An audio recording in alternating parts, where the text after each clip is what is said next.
Hello বন্ধুরা, আশা করি তোমরা সবাই ভালো আছো।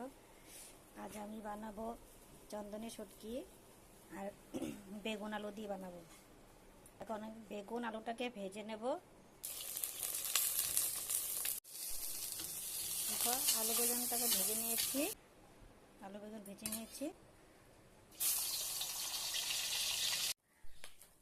পাঁচটাকে ভেজে নিয়েছি। পেঁয়াজ কুচি এনে নিয়েছি, জিরের গুঁড়ো, কাঁচা লঙ্কা পেস্ট করা, হলুদ গুঁড়ো, আর এখানে নিয়েছি নুনটা সামান্য পরিমাণ দিবে, কেন শুটকি মাছের লবণ থাকে। এর মধ্যে দিয়ে দেবো মশলাগুলো।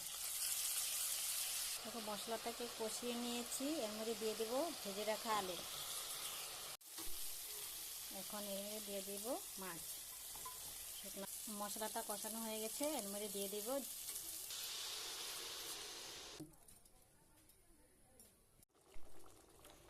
দেখো আমার চন্দ্রী শুটকির তরকারি হয়ে গেছে। এখন নামিয়ে নেব।